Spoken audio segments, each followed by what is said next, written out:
after the. Yeah.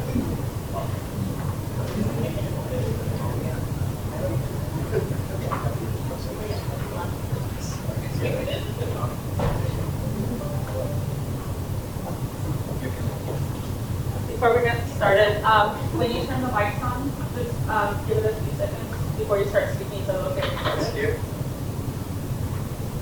Coming off. So you have to wait in like 4 seconds for the staff to speak.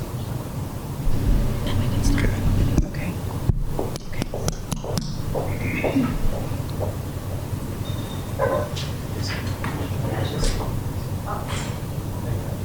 I was like, if I start touching. 4 seconds. Okay, good afternoon, everyone.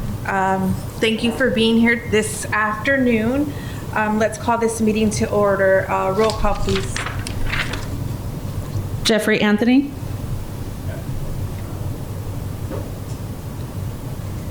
Present. Catherine Urvizu. Here. Don Bell. Here. Sophia Blue. Present. Montserrat Caballero.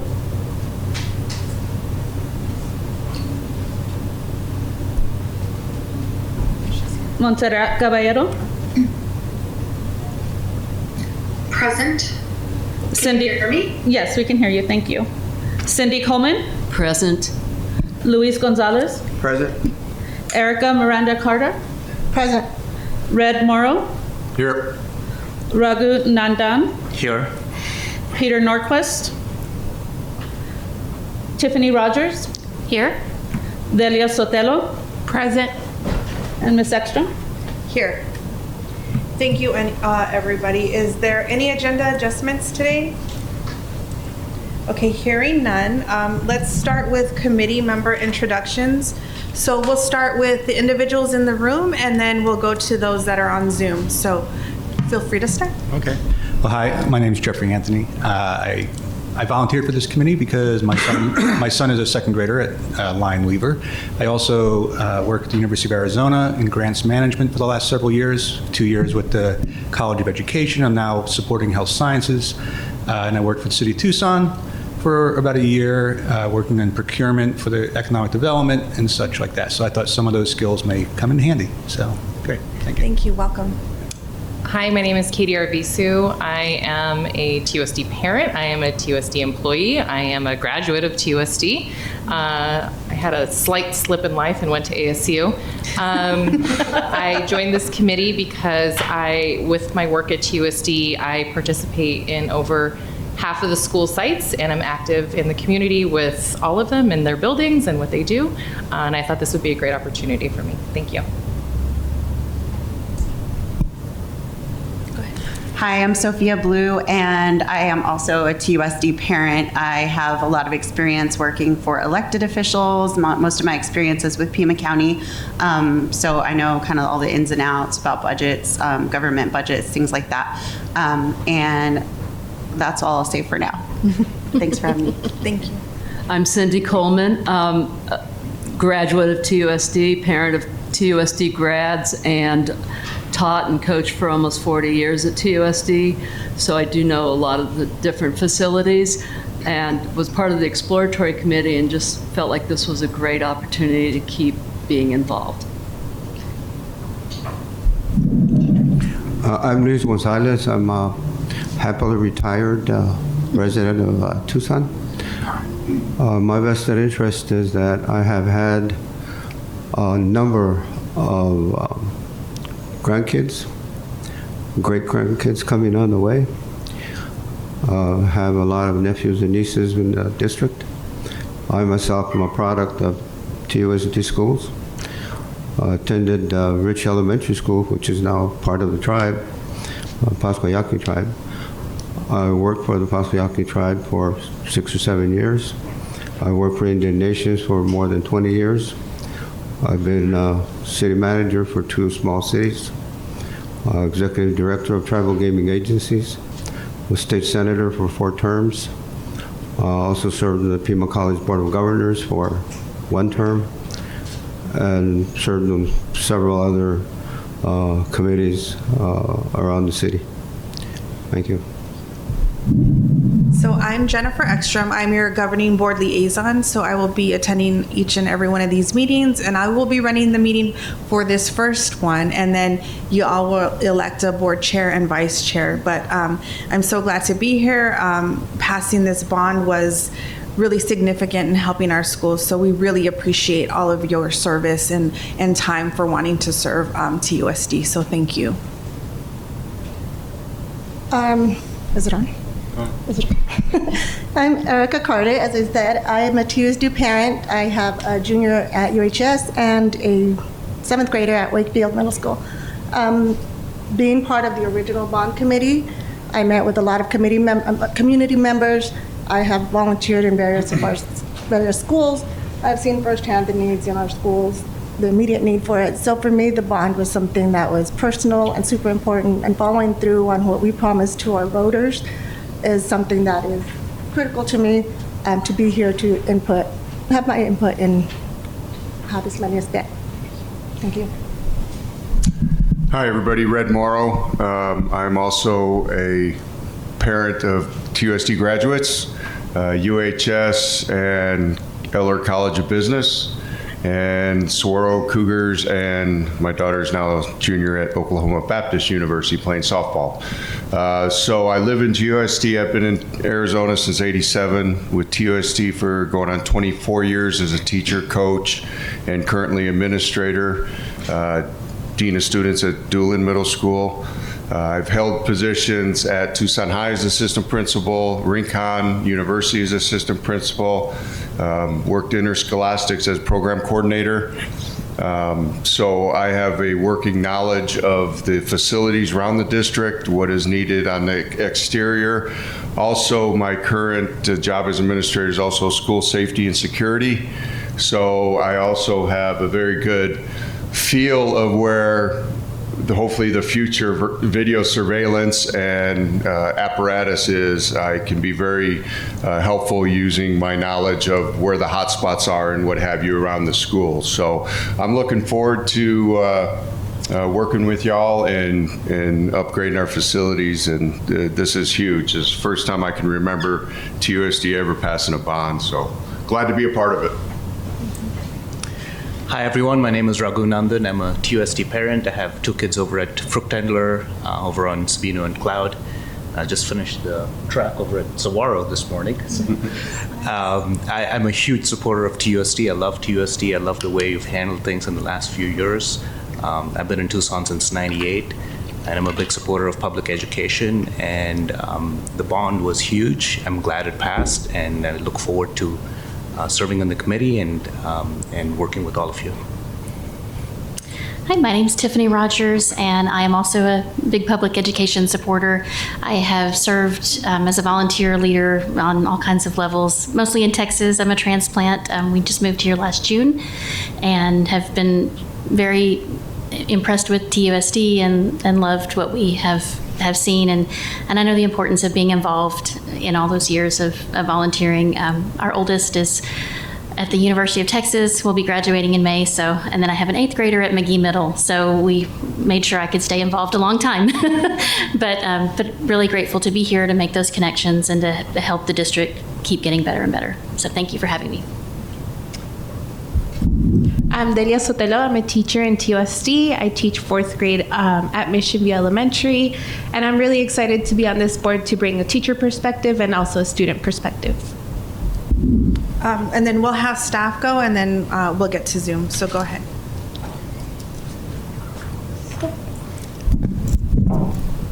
Okay, me first. My name is Ricky Hernandez. I'm the Chief Financial Officer of the school district. I'm also a parent of 2 kids in TUSD, both Dragman Dragons and a future high school Tucson High Badger. This is my 2nd year, my 2nd round at TUSD.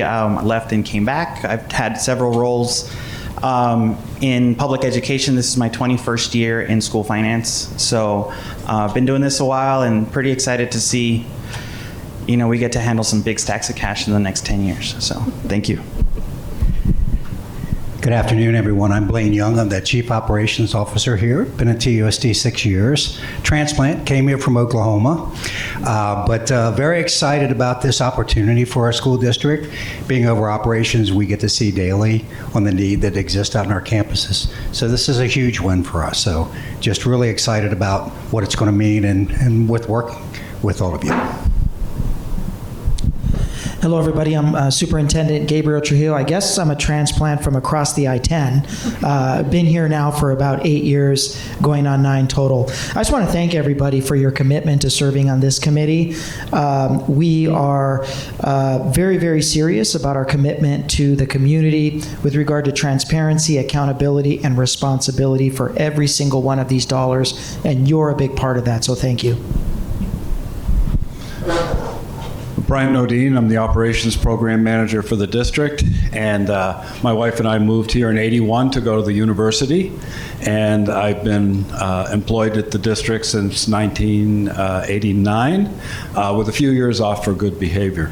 I'm really glad to see this because over time I've watched our struggle with going from new facilities in the 80s and 90s to no new construction and a struggle maintaining everything for years because of state funding. And so this is critical, and I really welcome you to an exciting project. Thank you. Okay, and then on Zoom, we can start with Montserrat because you are featured on the Zoom up here. So please introduce yourself. Oh, wow. Hi, good afternoon.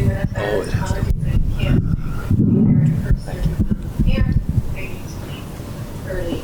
My vote for when the meeting was gonna uploaded over time. I need to step away from what we needed to do. I'm a parent of a Tucson High freshman. He's a product of the TUSD. I'm also a huge advocate of public education and been involved in various iterations of different advocacy groups over the past several decades. And my particular interest is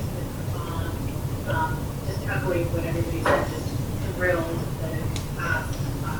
And not just passed, but overwhelmingly passed. And I think that shows what I heard in the room, so much support and love for this district. But my particular passion over the past few years has been capital. And I am really excited to play a small part in seeing our amazing campuses get the upgrades that they need. Thank you.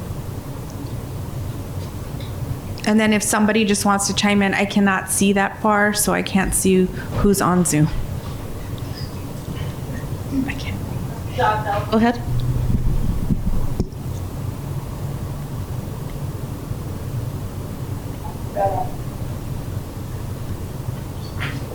This is John Bell. I'm the executive director at I have been in one way or another for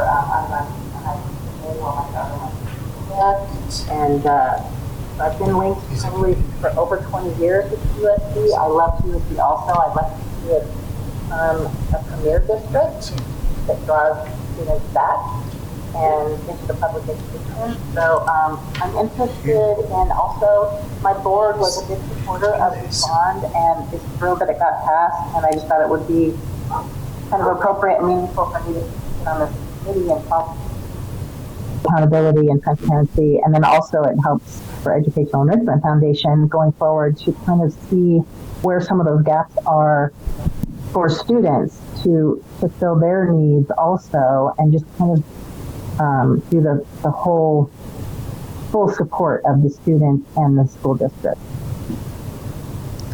Thank you. Hello, I think I'm next. My name is Dr. Charlotte Carter. I am super, super excited. I am the new bond program manager.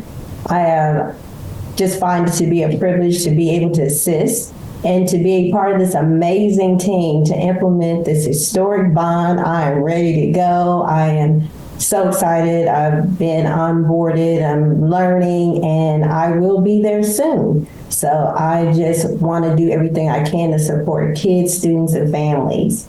Thank you for having me. Thank you.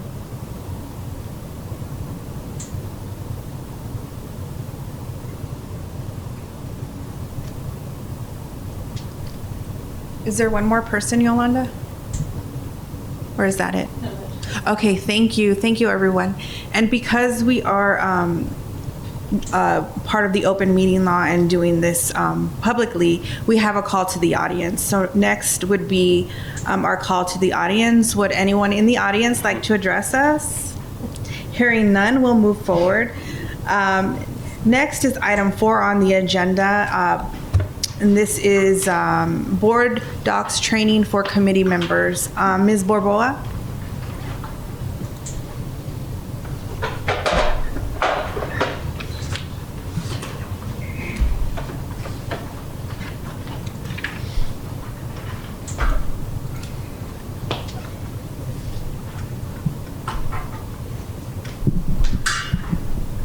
Just give me 1 second. I'm just trying to get my board docs up here on the screen.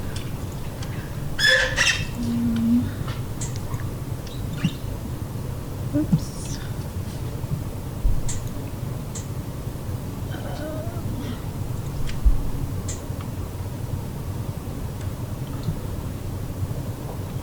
Can everybody see that? Or okay, so just a little overview. If you have not changed your password yet, if you can see this little man right here with the down arrow, you would just go to change password.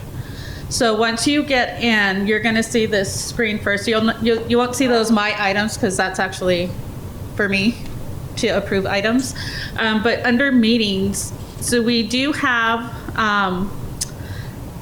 5 committees right now.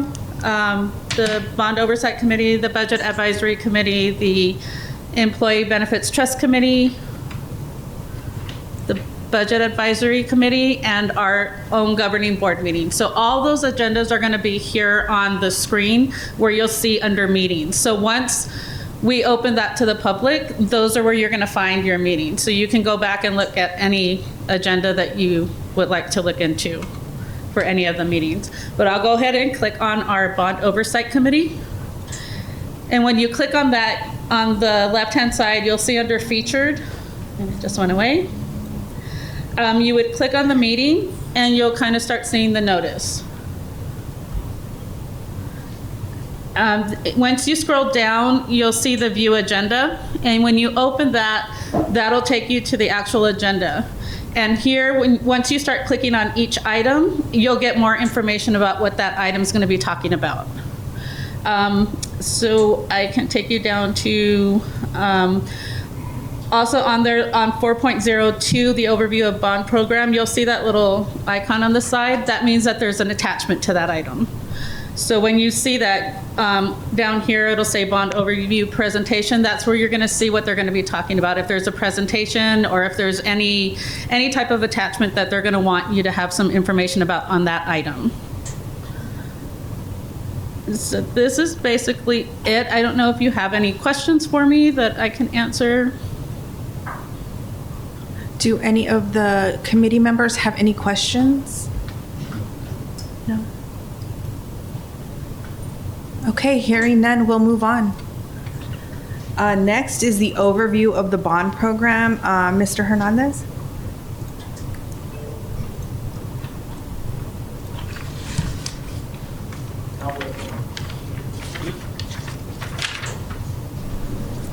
Okay, so I'll do it from up here so I can see your faces, you can see mine. And I do have a presentation. Let me get it up there, hold on.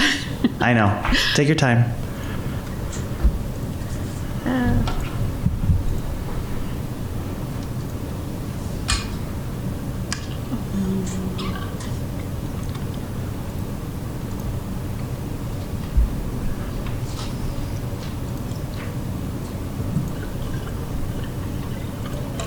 Okay, go ahead. Okay, so this is like the agenda item says, this is just a overview of the bond program, kind of what it's for, how we use it, some next steps. Just really trying to give you like a 30,000 foot view of the program and where we're going to embark on. Thank you. So that, you know, you have an understanding of what you got yourselves into. Okay, so no, it's going to be good. So I think, you know why? Because I think you have it on the website. So you don't have it, yeah. So if you can scroll for me. So, so just some background on this, on the bond program. So as you all know, in November, the voters of the district approved a $480 million bond. This is the largest bond in TUSD's history. It is also the largest bond ever issued by an Arizona school district. So we've definitely have a huge win for the kids in this district. Now, so project completions for bond programs are required to be done within 10 years of issuing the bonds. Furniture and technology and equipment has to be done within 5 years. So anything, you know, you'll have projects and presentations regarding furniture, security cameras, things of that nature. You only, well, we, the district, have only 5 years to issue or buy those after we issue bonds. Otherwise, we have 10 years to spend the bond proceeds that we receive from investors. All bonds have to be repaid within 20 years, and we repay those through a tax levy on property taxes that are collected within those in the Tucson Unified School District. So only taxpayers within the boundaries of TUSD will pay towards the debt service. Like I said, it is payable over 20 years. In that 20-year time frame, we may go back and issue refundings, and refundings are essentially refinancing. Just think of like a mortgage. You know, if you're going to get a better rate, which basically is better interest on our end, we may go back and reissue those bonds so that we're essentially paying less interest whenever that opportunity arises, and we will work with our bond advisors to do that. Now, just as a kind of a general rule, bonds can only be paid for capital and infrastructure improvements. So unfortunately, we cannot buy instructional materials with this. So textbooks cannot be purchased. Laptops, though, are an option. We can't buy software with this, for example. So think of just the stuff, if you will, kind of that hard stuff that you see in classrooms and school buildings and non-school buildings. That's really what we're looking to do with this bond program. Next slide.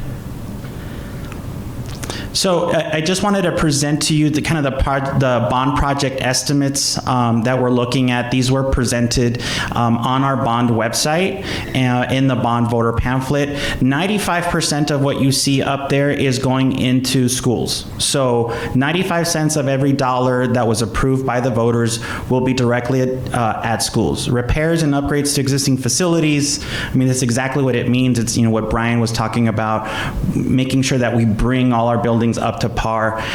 Improvements in classroom and learning spaces, I mean, really just making those classroom spaces better, building classroom spaces wherever the need arises. Health, safety, and security, those kind of go to Mr. Morrow's comment about cameras, about fencing, all of the things that really improve the security and the welfare of kids. Updated technology, I mean, laptops, I mean, you can name it. We're looking at it and make sure that we have a huge injection of updated technology into the classroom.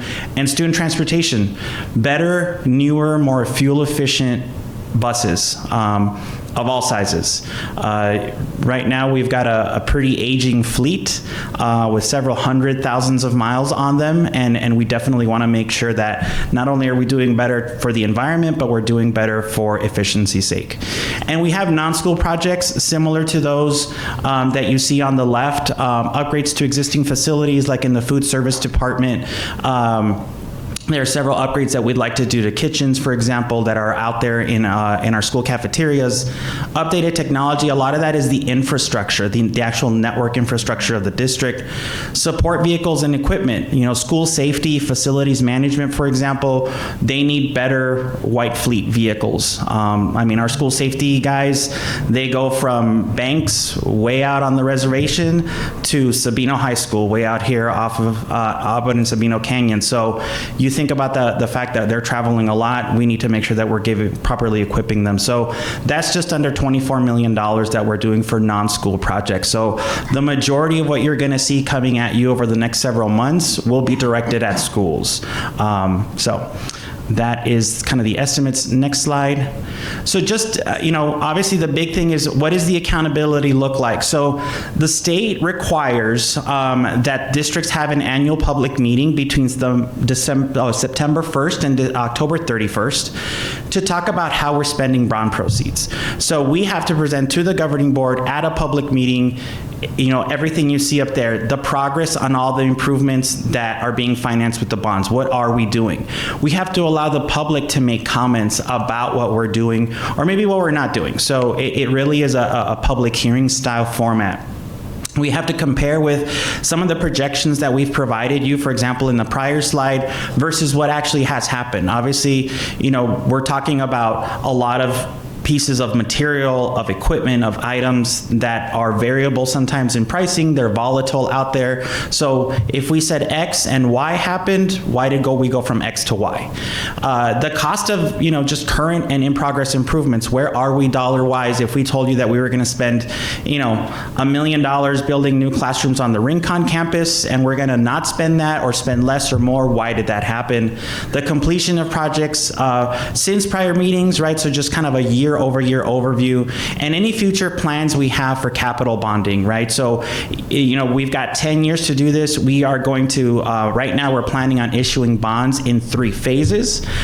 We are going obviously into our first phase, and so what is the second phase kind of look like? If we decided that we were going to do $150 million in phase 2, but we're going to do $200 million instead, why did that change? So there's a variable level of accountability. Some of these questions can certainly be asked in this forum, for you all to discuss with staff. But at minimum, this is what we have to do once per year with the governing board in a public forum setting. Next slide. What is your role? So just, really kind of high level, we wanted to make sure that we kind of gave you at least some guiding principles by how your work is going to be set up. So we obviously, the number one thing is we want to promote transparency in this process. You are here to advise the governing board. You are appointed by the 5 governing board members to advise them about the progress of the bond, and obviously to monitor the bond program itself. This is definitely part of the larger accountability and transparency commitment that we made to the voters in regards to how we're going to make sure that we steward these taxpayers over the next decade. You're here to approve project proposal recommendations by district staff. So staff from the operations side of the house, for example, Dr. Carter, who is the new bond program manager, they will come to you and present projects and priorities and phases for locations, for different things, and you will vet them. You will ask them questions. Why one thing over another? Why more of these and less of that? So you get to kind of have that dialogue with the operations staff, with the finance staff, with the bond staff in regards to the project recommendation, the proposals that we're bringing to you. Once those recommendations are approved, we want to make sure that we talk about the scope of work so that we can develop requests for proposals. All of this has to go through a procurement process, and unfortunately that is probably the more tedious component of getting this work done. Is we have to follow state procurement law. We have to follow the rules and regulations of how we're going to issue these contracts to vendors.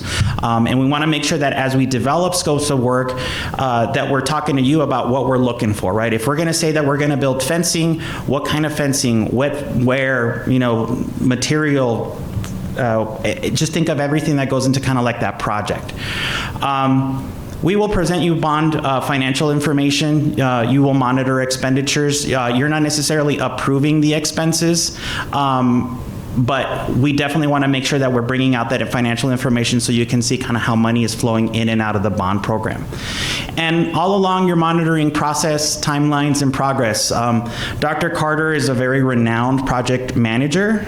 So she has years of experience working in the Tulsa public school system, where they ran a $480 $450 million bond, and she was responsible for the implementation along with her colleague, Mr. Young, who also came from the Tulsa Public School System. So you've got very qualified professionals who will move this along for you and with you. But we certainly want to make sure that the committee is engaged in the work as much as possible.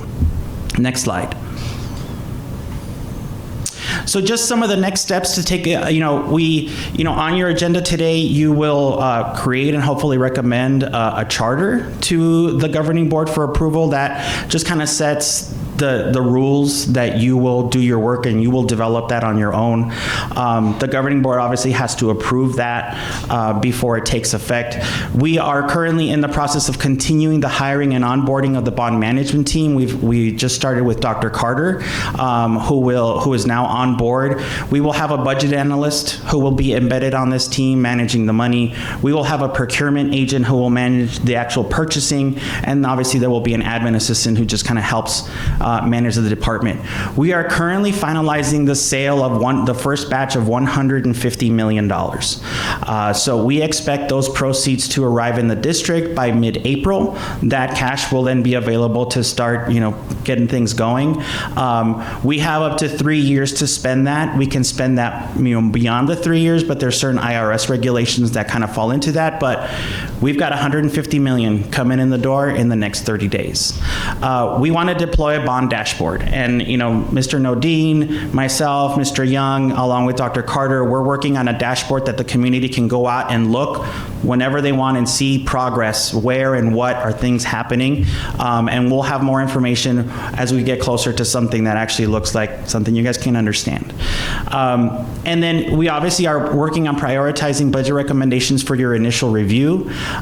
We want to make sure that we're ready to go, right? We don't want to wait until money comes in the door. We want to start getting things ready on the back end so we can come to you, and so that as soon as the money is ready to go and you've given us the okay, we can start getting the work done.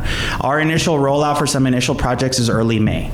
So right now we're looking at doing this in the next 30 to 40 days, just depending on how quickly we can get these projects approved and vetted by the committee. The bond office is going to prioritize what's called cooperative purchasing, and that just allows us to go out to large cooperatives that together put out contracts that allows us to expedite the process behind purchasing.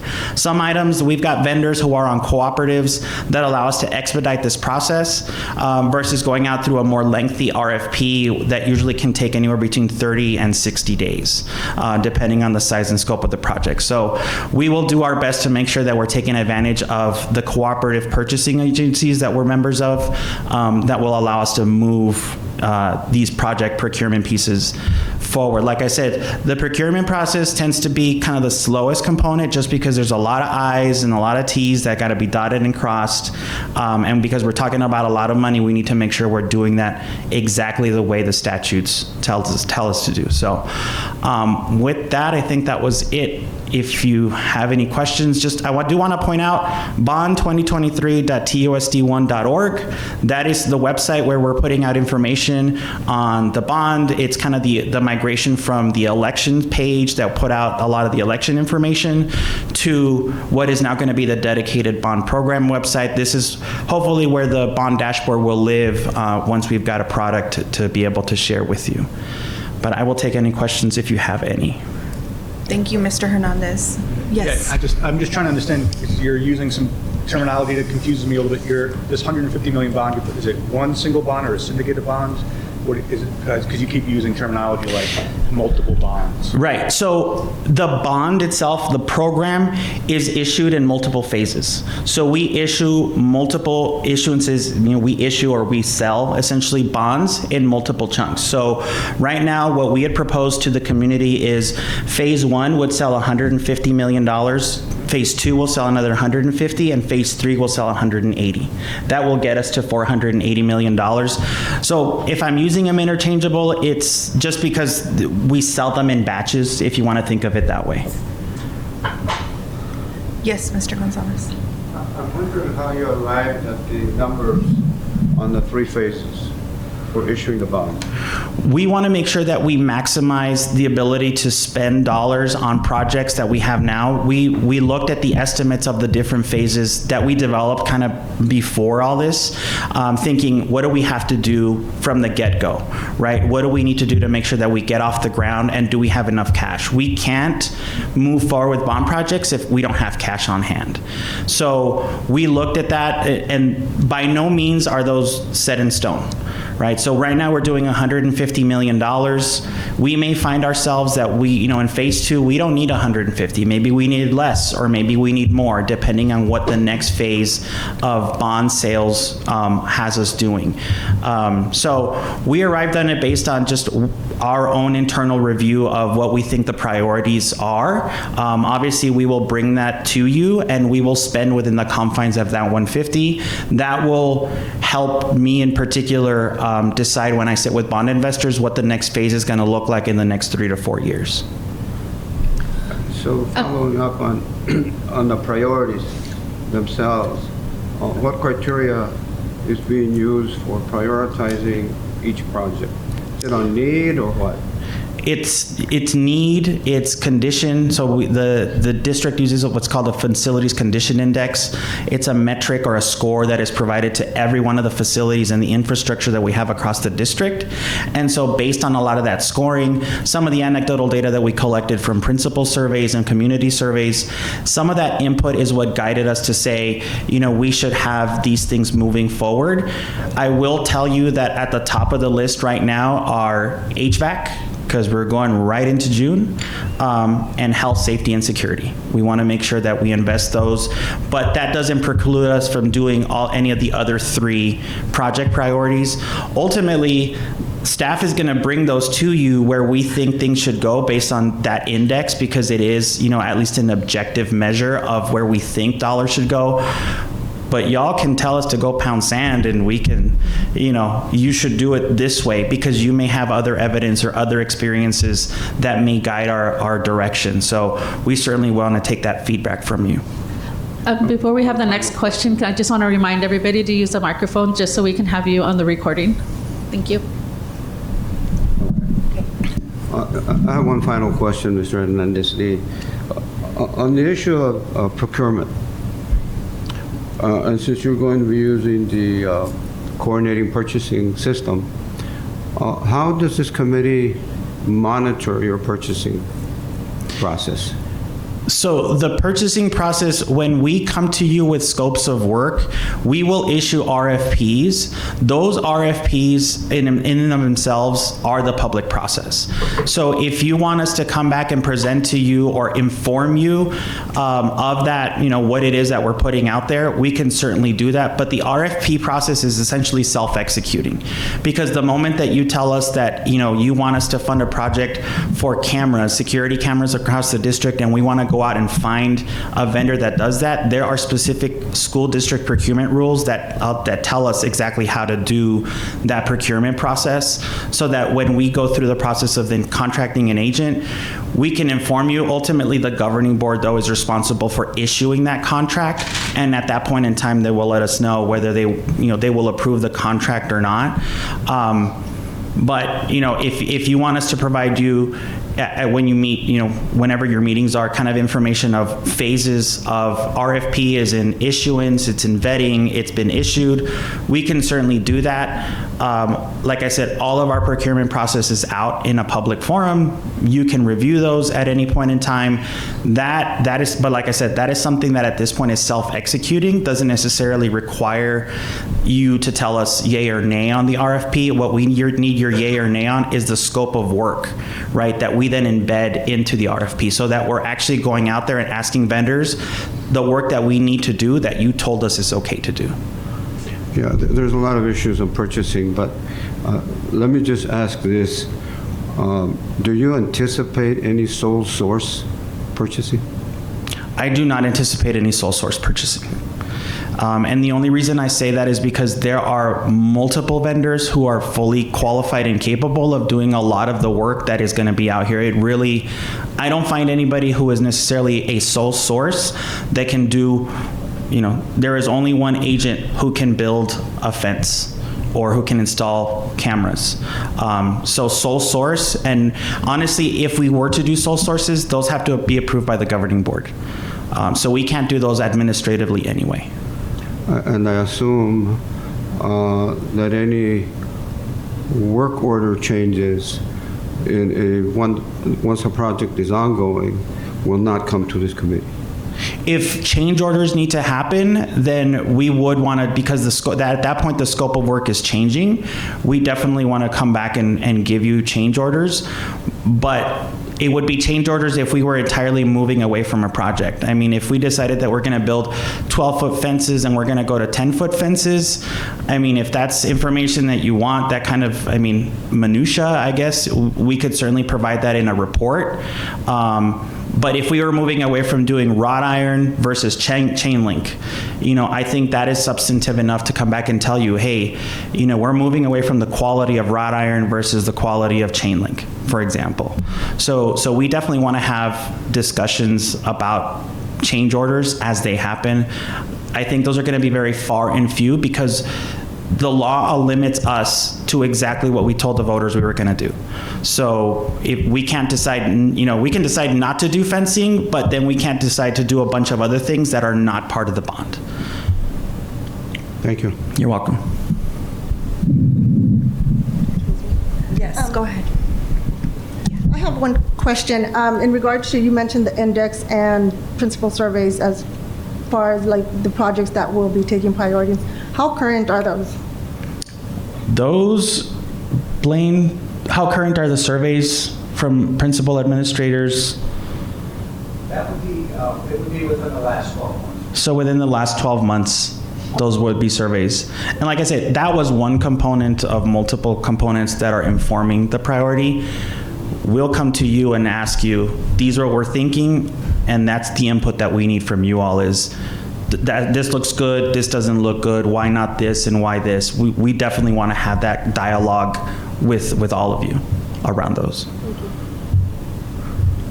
Any other questions? I have one more. Yes, Yes. Jeffrey Anthony again. I noticed there's no line item for the cost of servicing the bond. Is that factored into this? Yeah, so the cost of servicing the bond is inclusive of the $480 million. So, for example, even though we're issuing $150 million, we're not going to get $150 million in cash. There will be services that are going into the bond advisors, that are going into the underwriters, and that are going into other components of getting the bonds actually issued from the investors. So yeah, that's all included in there. Okay. Any other questions? Any other questions from those on Zoom? In the room? Okay, then we'll move on. Thank you. Next is the appointment of the committee chair and vice chair. So basically, the committee chair would be running the meetings, looking over agendas, not necessarily creating them, but, and then have like a little knowledge of Robert's rules, because we will be voting on different things. So, you know, you would ask for a motion in a second and then ask everybody yay or nay. It's not really that time consuming. And then vice chair would just take over the duties of the committee chair if they are not available that day. So we can open it up for discussion if anybody would like to throw their hat in the ring to be, you know, the chair and the vice chair. So I'll leave it up to the committee how they want to do this. Anybody want to be the chair? Okay. Oh, sorry, go ahead. No, I was going to say, I'll throw my name in. Oh, okay. Then I'll throw my name in for vice chair. Okay. So. Anybody else? Well, my intention here was to nominate Ms. Blue, but are you saying vice chair? Oh. Yes, that's correct. Would you consider chairing the committee? Yes, I would consider it. Okay, well, But I was wondering if Ms. I would recommend Ms. Blue as the chair, and I would volunteer to be the vice chair. Okay, so we have Ms. Carter, Ms. Blue as nominated as chair, Mr. Gonzalez, Ms. Blue maybe as vice chair. Do I hear a motion for someone for chair? I have a question. Yes. Are you both parents in TUSD? I can't remember your association to the board. Oh, yes, I am. You're a parent? Yes, I'm a parent. I'm a product. Okay. Yeah. And you're also a parent? Yes. Okay. So do I hear a motion for chair? Anybody? I'll move that we elect Ms. Blue by acclamation. All those in favor, or all those against? We got a comment. Oh, yes. Oh, okay, so Erica could not self-nominate. She can, yes. Like, okay, because Okay. okay, So we have two motions on the floor. So we have a motion for Ms. Blue and Ms. Carter. So I guess I need a second for both. I'll second Ms. Carter. Okay. So, okay. All those in favor for Ms. Carter? Yes. Oh, I did. Sorry. Yeah. Oh, Ms. Arvizu, Yep. to be chair. Isn't she the person who's on operations? No. That is part. Okay. So all those in favor for Ms. Carter, please say aye. Aye. Aye. Those opposed? Zoom, those in favor say aye.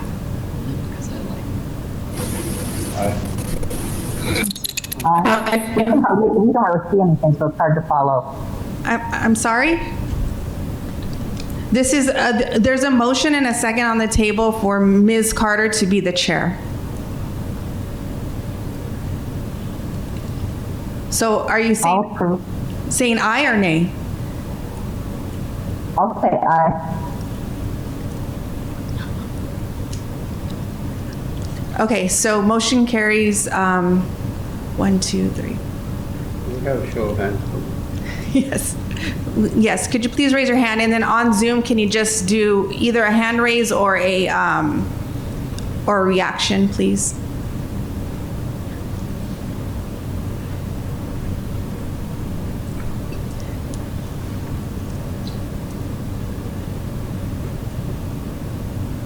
Is that a yes from Montserrat? I can't see that far. Yes. Okay. And then those opposed? So motion carries. Next, there was a Ms. Blue for vice chair. Are you nominating yourself? Is that a motion? Yes. Can I get a second, please? Motion and a second. All those in favor, raise your hand, please. I'll second. Those opposed? Motion carries. So now we have our chair and our vice chair. Thank you so much. So, next. Okay. Okay. Next is the meeting schedule. So we want to discuss approving a schedule of meeting times and days. We're looking to meet monthly, correct, Mr. Hernandez? Okay, so now's the time to have any discussion on times and days that work well for committee members or something that absolutely doesn't work. And I would have a 2-hour increment for the meetings. So we chose Thursday at 1 from 1 to 3. I don't know if that works for everyone or you want to consider something else.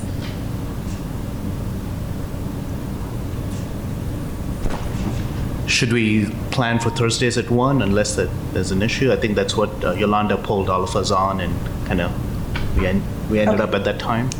So we just want to make sure that that works for everyone.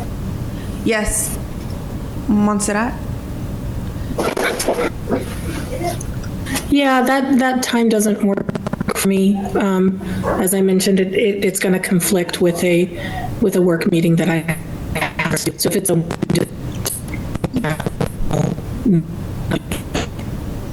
to participate. Is there at all the option of doing after 5 or I'm sorry, you're cutting out. Did you say after hours, after work hours? Yeah, after 5 p.m. Is that an option, or it has to be before 5 p.m.? That's up to the committee. I would say that's not an option. Okay. I agree. Not an option. Okay. Okay, so most committee we have a few committee members who cannot meet after 5. Does Thursdays work? Does the day work for everybody? Thursday works, but not this particular Thursday in the month. If it were, say, the first or second Thursday, that would be better. Is there another day for Ms. Montserrat?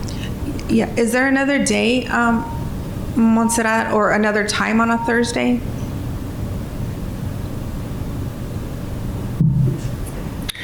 I'm sorry, I don't know who just spoke, but the first Thursday is better, or the third is also better. It's just my meeting is every other Thursday, so it's hard to say. Thursday afternoons in general are going to be a little difficult. Mornings are better. Okay. I don't know if there's another day of the week that people prefer. Well, can I suggest something? Sure. If we look at the third Thursday of April, that's in 3 weeks, and it's our second meeting, so I don't think 3 weeks is too soon. And then that could set the stage for the third week moving forward. Is anyone open to a time change in the morning? I prefer not morning, just my work schedule. Not mornings. Okay. It's very hard to get a substitute, so I was lucky enough to get one for the afternoon. It's a lot easier. Okay. Sorry. Oh, that's okay. So Montserrat, is the third Wednesday or the third Thursday of the month, is that not good? It seems like most people prefer the afternoon.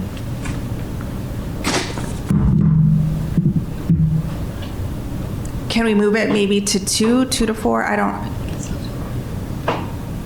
2 to 4 or 3 to 5 if. Yeah, does 2 to 4 work?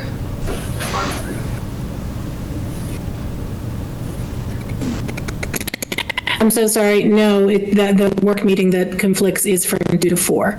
And I was in July, and it's okay. So 2 to 4 meeting.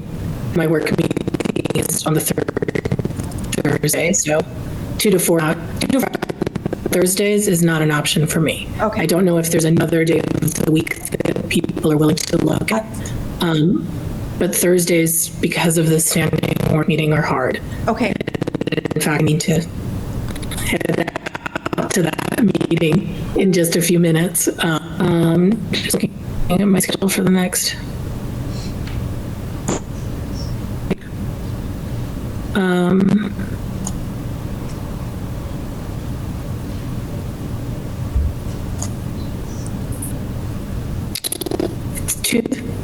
Sounds like Yeah, what about Wednesdays then? Thursdays? Yeah, Tuesdays are a better day of the week. Tuesday or Wednesday, either one. I would just say Wednesdays for Yeah. staff. We can't do Wednesdays. Special development days, there's so many of those throughout the year as well. Tuesdays are governing. I like yes. Okay. I think no matter what we propose, there's probably going to be somebody who's not going to be able to make it. So I suggest we pick a date and time and vote on it. Okay. Because I think there's always going to be something. Okay, so then do I hear a motion for? Yeah, I motion for our meetings to be on Thursday from 1 to 3, on the third Thursday of the month. Is there a second? I'll second. Okay, all those in favor say aye. Aye. And those opposed? Okay, ayes have it. I'm opposed. Okay.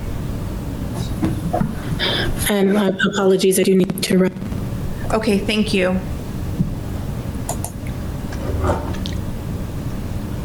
Next is our study action item. It is the Bond Oversight Committee Charter. In your board docs, you will see a draft resolution. And then you will see the governing board's recommendation on the board, what we appointed for the board oversight committee and the items that we set forth. So at our governing board meeting, we moved to form a bond oversight committee to include 13 members, serving 3 2-year terms, monthly meetings, and the members would only be able to miss 2 meetings out of the year.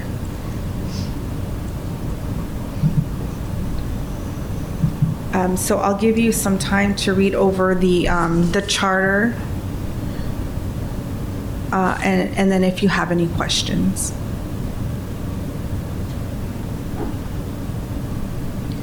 And then I will say that we are subject to open meeting laws, conflicts of interest, and all that type of thing. So at our next meeting, we will make sure to have staff here to explain to you what open meeting laws are and how to avoid any exposure on that. And in case you have any questions. And then we can also ask staff to do a small training on Robert's Rules.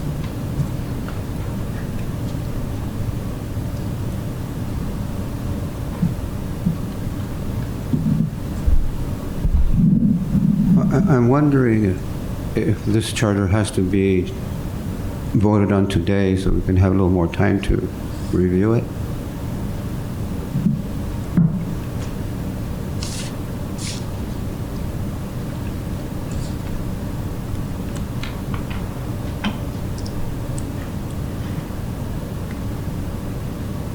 I'm finding out from legal whether you can conduct business. I assume you can continue to conduct business even though there's not a charter. Whenever you do go through that process, the governing board is going to be the final authority on it.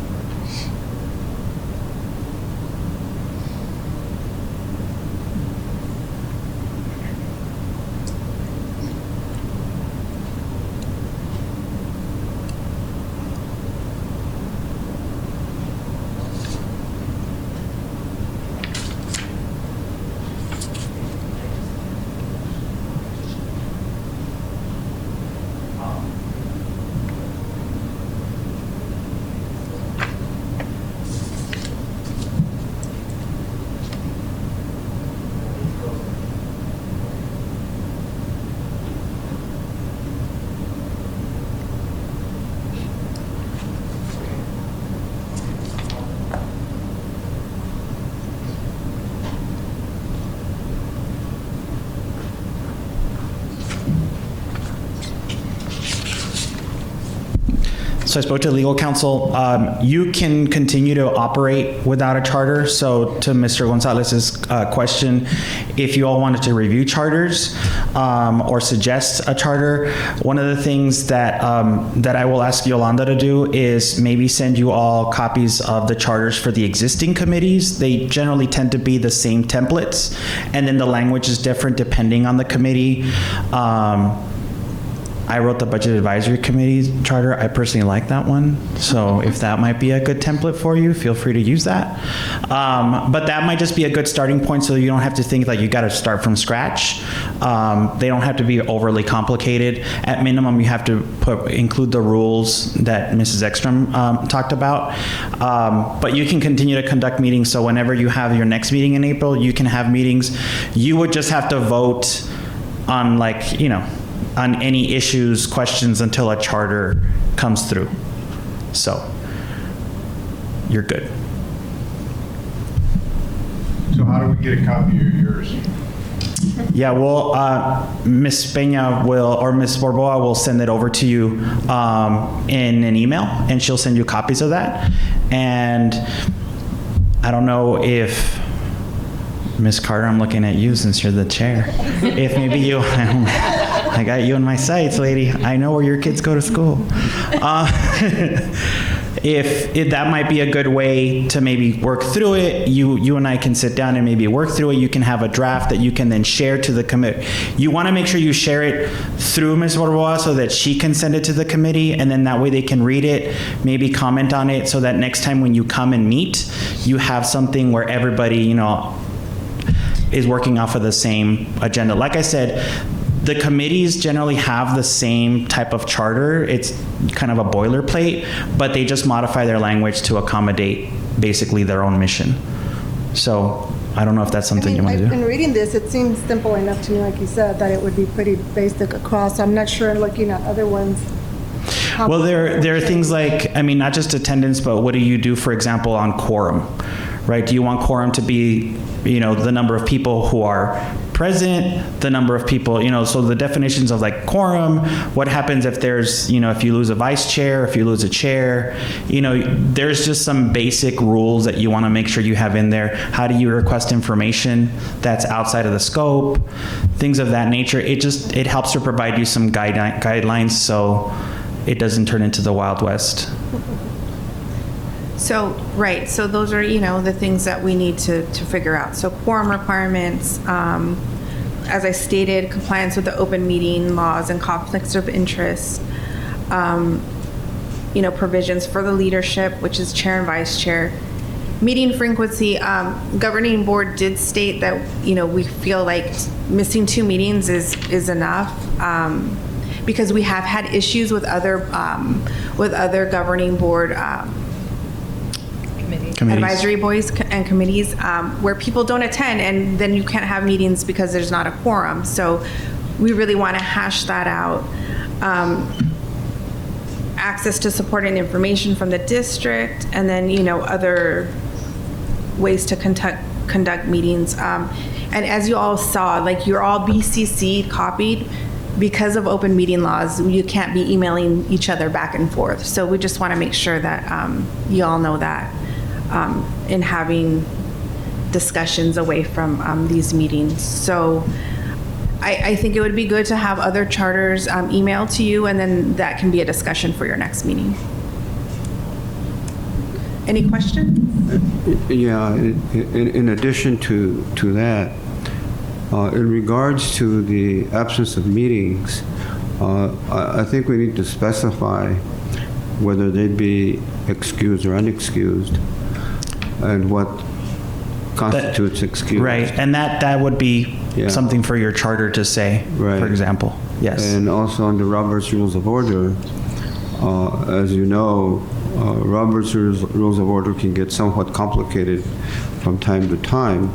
So we may want to have the committee have the ability to revise rules, whatever variables we may need. Yeah, some of the charters, for example, include a statement where the committee takes upon itself the responsibility to review the charter once a year, just as a good practice, because you may have put things in there that you thought at a time were a good idea and they're just not anymore, or the vice versa. So that is one thing. For example, I've seen, I believe in the audit committee, they review their charter every year just to make sure, are we still good with how we're operating? So that, whether you want to do that by, as a whole, as a subcommittee, that, again, that's something that you would want to do in your charter. Yeah, and I'm not sure whether or not we may need a parliamentarian appointed from the committee with the advice from the attorney.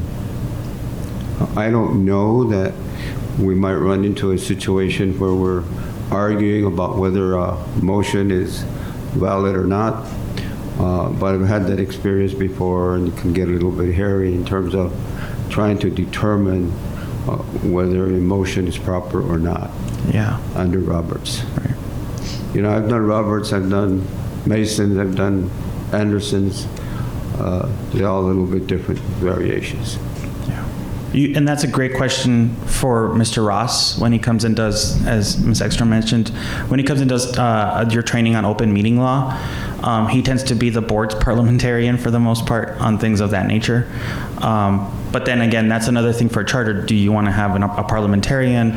Maybe Mrs. Blue or Ms. Blue is the parliamentarian because, you know, and sometimes that works. Again, all questions for your charter debate.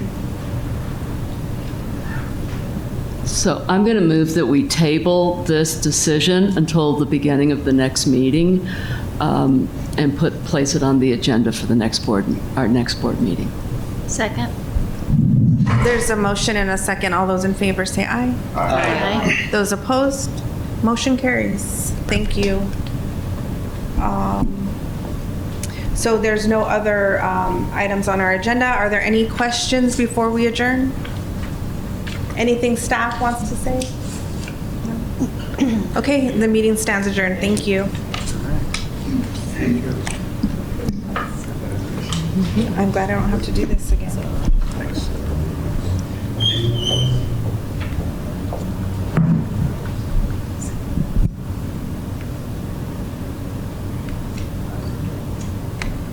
With time to spare.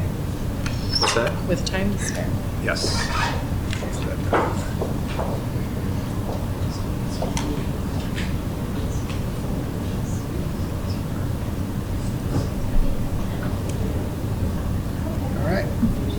Well, it was a pleasure talking to you. Yes. I'll see you on the 18th. Yes. Is that the date? The 18th? Yes. April. April 18th.